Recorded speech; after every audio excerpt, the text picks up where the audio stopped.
चलिए अब दूसरा टॉपिक डिस्कस करते हैं, right and duties of citizen in Dharmasutra. इस आर्टिकल को प्रतिभा शास्त्री ने लिखा है। इसमें हम धर्मसूत्र का मीनिंग और इसका बैकग्राउंड, फिर मेन एम, इसके बाद धर्मसूत्र में बताई गई सिटीजन की ड्यूटीज और आखिर में सिटीजन के राइट्स डिस्कस करेंगे। तो चलिए अब शुरू करते हैं। धर्मसूत्र लिटरेचर में धर्मशास्त्र को रिप्रेजेंट करता है, यानी सूत्र स्टाइल में लिखे गए ग्रंथों में धर्मसूत्र वही रोल प्ले करता है जो धर्मशास्त्र का होता है। साथ ही राइटर बताते हैं कि ये वेदों का सब्स्टिट्यूट है, क्योंकि इसमें उस युग की परंपराएं, प्रथाएं, मोरल वैल्यूज और वैदिक स्पिरिट को शामिल किया गया है। इसका काल लगभग 800 BC से 1st सेंचुरी सी तक का रहा है। इसका मेन एम था एक ऐसा सिस्टम बनाना जो सोसाइटी को रेगुलेट करे, जिसे साम्य यानी human made code of conduct कहा गया। इस सिस्टम को इनलाइटेंड सिटीजन के कंसेंट से तैयार किया गया था। यही सिस्टम आगे चलकर स्टेट और जस्टिस के कॉन्सेप्ट की नींव बना। इसलिए इसमें अधिकारों से ज़्यादा कर्तव्यों पर जोर दिया गया, क्योंकि एक बैलेंस्ड सोसाइटी जिम्मेदार नागरिकों से ही बनती है। वैदिक फिलोसॉफी के अनुसार हर व्यक्ति की ड्यूटी पहले से तय होती थी, जिसे कॉस्मिक ऑर्डर कहा गया। वरुण देवता को उसका प्रोटेक्टर माना गया और ड्यूटीज को नेग्लेक्ट करने पर पनिशमेंट भी दी जाती थी। राइटर के अनुसार धर्मसूत्र ने नागरिकों की ड्यूटीज को 3 प्रमुख भागों में बांटा है। पहली पॉलिटिकल ड्यूटीज, जिसका मतलब राज्य, व्यक्तियों, सामाजिक संस्थाओं के रोल्स और उनके राइट्स की प्रोटेक्शन से है। इसमें राजा और सिटीजन की जो ड्यूटी है टुवार्ड्स गवर्नेंस, उसे बताया गया है। राइटर के अनुसार जनरली सोसाइटी को प्रोटेक्ट करने की रेस्पॉन्सिबिलिटी 2 तरीके के सिटीजन पर होती है। पहली किंग और दूसरी लैंड ब्राह्मण यानी इनलाइटेंड सिटीजन पर।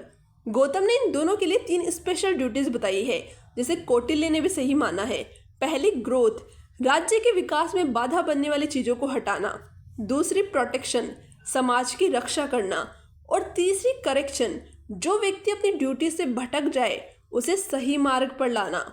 बौद्धियान के अनुसार राजा की ये पॉलिटिकल ड्यूटी है कि वो उन पर हमला नहीं करे जो कि वल्नरेबल है, जैसे कि intoxicated, insane, unconscious, women, children, elderly, Brahmans या अनआर्म्ड पर्सन्स। और अपस्थम्भ के अनुसार यदि कोई व्यक्ति हथियार सरेंडर कर दे और क्षमा मांगे तो उसे मारना राजा की ड्यूटी के खिलाफ है। दूसरी है सोशल ड्यूटीज। राइटर का कहना है कि एंशिएंट भारत में सोशल स्ट्रक्चर वर्ण और आश्रम सिस्टम पर आधारित था, जिसे राज्य ने क्रिएट नहीं पर उसे रेगुलेट और इन्फोर्स जरूर किया। और इसके लिए सब सिटीजन, राजा और प्रजा दोनों की कुछ सोशल ड्यूटीज थी। इसमें सबसे महत्वपूर्ण रोल गृहस्थ यानी हाउस होल्डर का था, क्योंकि वहीं से समाज का पालन पोषण, सेवा और शिक्षा सब शुरू होती थी। इसलिए हाउस होल्डर की कुछ स्पेशल सोशल ड्यूटीज फिक्स की गई थी, जो कि वो 5 तरीके की सेक्रीफाइस, 3 तरीके के डेब्ट्स, मेहमानों के प्रति हॉस्पिटलिटी और अदर आश्रम्स के प्रति जिम्मेदारी फुलफिल करके निभाते थे। अपस्थम्भ के अनुसार जो व्यक्ति वर्ण आश्रम रूल्स को वोलेट करता है उसे जेल में डाल देना चाहिए, और उसे तब तक जेल में रखा जाए जब तक कि वो ये ना मान ले कि अब वो नियमों का पालन करेगा। यदि इसके बाद भी सुधार ना हो तो उस व्यक्ति को राज्य से बाहर कर देना चाहिए।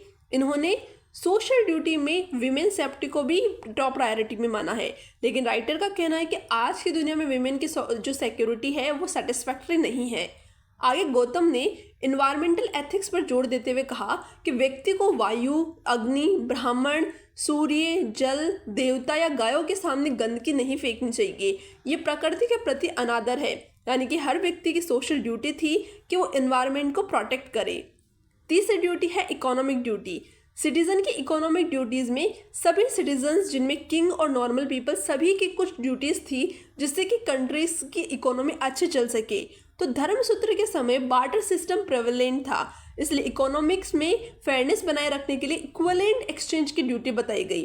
अपस्थम्भ ने विनिमय कॉन्सेप्ट का प्रयोग किया, जिसमें समान वस्तुओं के साथ समान वस्तुओं का ही विनिमय होना चाहिए, जैसे grains for grains, knowledge for knowledge इत्यादि। आगे राइटर ने economic duties of the king को भी बताया, जिसमें उन्होंने कहा कि किंग को लग्जरियस लाइफस्टाइल से बचना चाहिए, क्योंकि इससे अनप्रोडक्टिव इकोनॉमिक बर्डन बढ़ता है। साथ ही उन्होंने बताया कि किंग को ध्यान रखना चाहिए कि money lenders arbitrary interest charge न कर सके।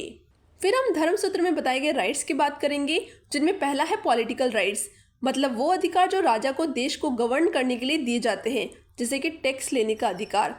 इसके बारे में बोध्यान ने कहा कि राजा सोसाइटी के चारों वर्णों की रक्षा करते हैं, इसलिए उन्हें उनकी इनकम का 1/6 शेयर टैक्स के रूप में लेने का अधिकार है। उन्होंने ये भी कहा कि राजा न्यू टैक्सेस लगा सकते हैं, लेकिन इतने ही जितने से टैक्स पेयर को नुकसान ना हो। राजा को मिले राइट्स का मिसयूज रोकने के लिए धर्मसूत्र में कुछ प्रोविजंस बताए गए हैं। पहला, राजा धर्म के अनुसार काम करे, इसके लिए वो बाउंड है। दूसरा, किसी भी तरीके का वॉयलेशन पाप माना जाता है, जो कि फियर ऑफ हेल की तरफ ले जाता है।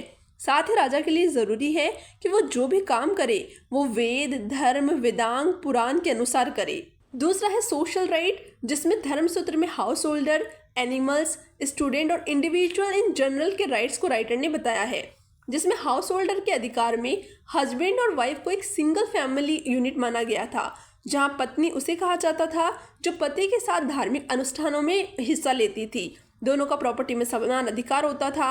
अगर पति एब्सेंट हो तो पत्नी को गिफ्ट या डोनेशन देने का अधिकार होता था और इसे चोरी नहीं माना जाता था। अगर हम सोशल राइट्स में राइट ऑफ एनिमल्स देखें तो राइटर के अनुसार जानवरों को ह्यूमन मॉरलिटी की वजह से मोरल राइट्स प्राप्त थे।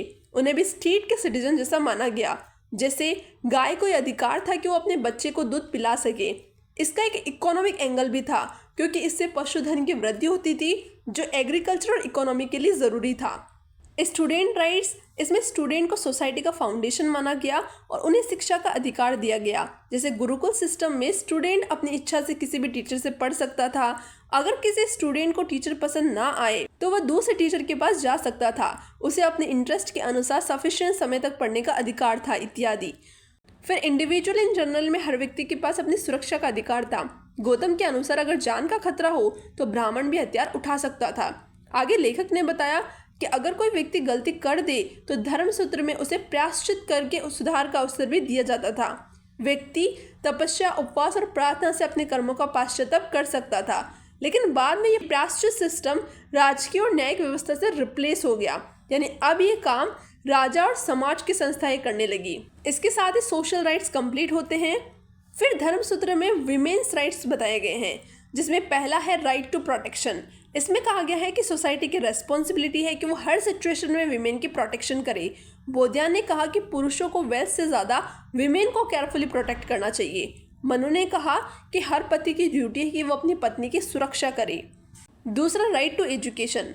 राइटर के अनुसार वैदिक पीरियड में महिलाओं को शिक्षा का अधिकार था, लेकिन जैसे जैसे इनसिक्योरिटी बढ़ी, सूत्र पीरियड में अधिकार रेस्ट्रिक्टेड हो गया और महिलाएं सिर्फ घर के सदस्यों से ही पढ़ने लगी। तीसरा, राइट टू मैरिज। अगर पेरेंट्स शादी नहीं करवाते थे तो लड़के को अधिकार था कि वो अपने पसंद के लड़के से शादी कर सके। Fourth, right to perform rituals. महिलाओं को पति के साथ रिलीजियस रिचुअल परफॉर्म करने का अधिकार था। Fifth, right to property. Apastamba के अनुसार पति और पत्नी दोनों को इक्वल राइट्स होते थे फैमिली प्रॉपर्टी में। पति के बाद पत्नी को अधिकार था कि वो परिवार की वेल्थ से डोनेशन कर सके। प्रॉपर्टी डिवाइड करते समय स्त्री धन को भी जोड़ा जाता था। सिक्स्थ और आखिर है स्त्री धन। गौतम सबसे पहले थे जिन्होंने स्त्री धन का आइडिया सपोर्ट किया। इसमें वो सब चीज़ें शामिल थी जो महिला को उसके पेरेंट्स, हस्बैंड, ब्रदर या रिलेटिव से शादी में या फिर शादी के बाद मिलते थे, जैसे कि ज्वेलरी, क्लॉथ, केश इत्यादि। इसके बाद आखिर में राइटर ने इकोनॉमिक राइट बताए। इसमें देश की इकोनॉमी बैलेंस रखने के लिए अलग अलग लोगों को अलग अलग राइट्स दिए गए। जैसे अपस्तंभ के अकॉर्डिंग अगर कोई पर्सन किसी और की लैंड लीज पे ले लेता है लेकिन उस पर खेती नहीं करता तो स्टेट को जो लॉस होता है उसका कंपेंसेशन राजा उस पर्सन से ले सकता है।